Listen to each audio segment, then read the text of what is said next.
Ciao, senza nome, vuoi giocare a pallone? Hai messo la crema? Non intendevo la crema sulla torta, intendevo la crema per proteggerti dal sole.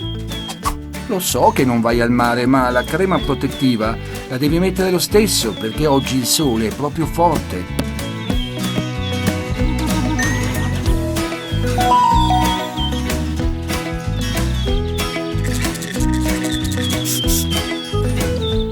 Così va bene, ma non esagerare.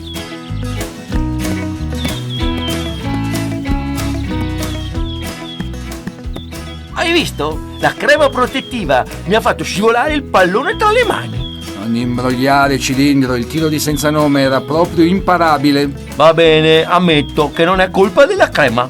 Ricordatevi che il sole in estate picchia forte sia al mare che in montagna, ma anche in città. I suoi raggi vi possono scottare la pelle. Ci sono delle app che vi dicono quando i raggi solari sono dannosi per la salute della vostra pelle.